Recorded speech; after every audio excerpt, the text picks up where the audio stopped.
aí, Vascão, tudo bem? Não é fácil não, hein? Vascaíno não pode ter paz. Você, assim como eu, estava aí fazendo planos para o ano que vem, Libertadores, Sul-Americana, vamos entrar para valer nos campeonatos. E agora, Vascaíno, olha aí a notícia. Olha como está o estado do nosso Vasco. Vascaíno, desde quando você ouve que o problema do Vasco são seus gestores? Fala comigo, Vascaíno. Fala. Desde sempre, Vasco. Desde sempre o problema do Vasco são seus gestores. E qual a possibilidade dessa venda que foi feita em 2021 dar certo, Vascaíno? Primeira coisa, Salgado foi eleito na maior zorra eleitoral que podia acontecer, que já aconteceu no Vasco. Usaram o judiciário como bem quiseram para invalidar uma eleição válida, justa e honesta, que foi a presencial, que teve um vencedor, e depois fizeram uma eleição online onde ninguém tem a certeza que o voto que foi digitado ali foi o que foi computado lá, e deu no que deu. Venceu a chapa que mentiu e mentiu e mentiu, que tinha aporte de 75 milhões iniciais e não tinha nada, de que não ia vender o futebol do clube e vendeu, e de que a única solução era fazer a venda, quando não é. Nunca foi a única solução. Agora nós estamos colhendo o fruto da pilantragem que é a política do Vasco. Não tem outra palavra, são pilantras. E espero que o Pedrinho, já que ele fala que ama o Vasco, nasceu Vasco, vai morrer Vasco, que ele resolva essa palhaçada aí da melhor forma. Porque não há a menor condição. É fundo do poço. Porque agora com essa história da lei da SAF, é fechar as portas, é falência, é refundar o clube e começar do zero, com outro nome, com outra insígnia. É isso, Vascaíno, que nos aguarda se o Pedrinho não conseguir resolver. Só que tem um detalhe muito triste nisso daí. Pesquisa aí, Vascaíno. 80% a 90% dos conselheiros que entraram agora com o Pedrinho estavam na gestão anterior do Salgado e nada fizeram para impedir essa safadeza, para não usar palavrão aqui, essa safadeza que fizeram com o nosso Vasco. É isso, Vascaíno, é isso. Não tem outra palavra que não seja safadeza. Não tinha como dar certo, Vascaíno, não tinha.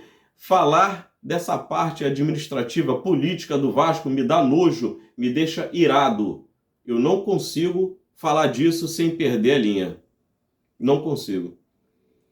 Falando de futebol, o time se reapresentou nesta quinta-feira. Rayan voltou sem dores, sem lesão constatada, treinou normalmente. Coutinho e Léo fizeram treino leve separado do grupo, porque estão apresentando um quadro de estresse, de fadiga muscular muito alta, e para evitar uma lesão que os tire dessa final de temporada aí, eles vão treinar de levinho. Tá vendo, Vasco? O que nos importa realmente, que é o futebol, quase não tem notícia. Agora, a política podre, suja, imunda do Vasco, tá fervendo, tá borbulhando. Essa desgraceira que foi essa venda para essa empresa de traficantes, de ex-traficantes, de gentinha que não presta, não sabia nada de futebol, só queria explorar o Vasco e arrebentar como arrebentou. Ou terminou de arrebentar com o nosso Vasco. Porque eles tinham que pagar a dívida. Em vez de pagar, aumentarem 50% a dívida.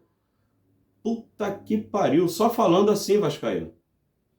Porra, a gente não pode ter paz. Quando parece que a gente, enfim, vai ter paz, que enfim, vamos entrar nos trilhos, vem essas notícias aí. Pedrinho, tá na sua mão.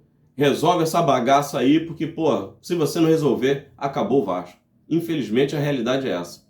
Vascaíno, lamento, um abraço e saudações, Vascaíno.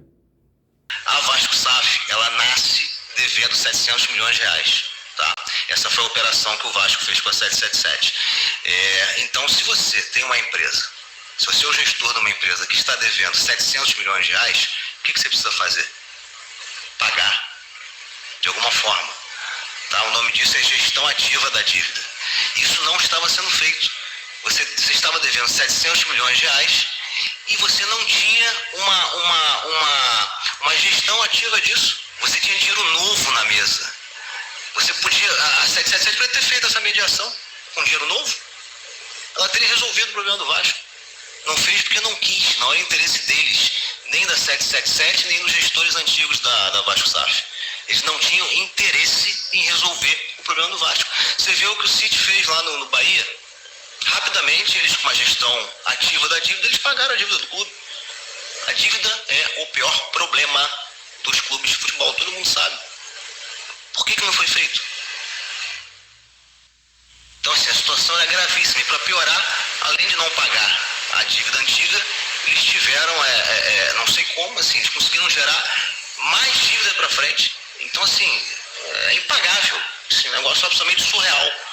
Eles perderam a grande oportunidade de resolver de forma definitiva o problema do Vasco. E não fizeram porque não tinham nenhum interesse. Bom, o RCL faz parte dessa renegociação.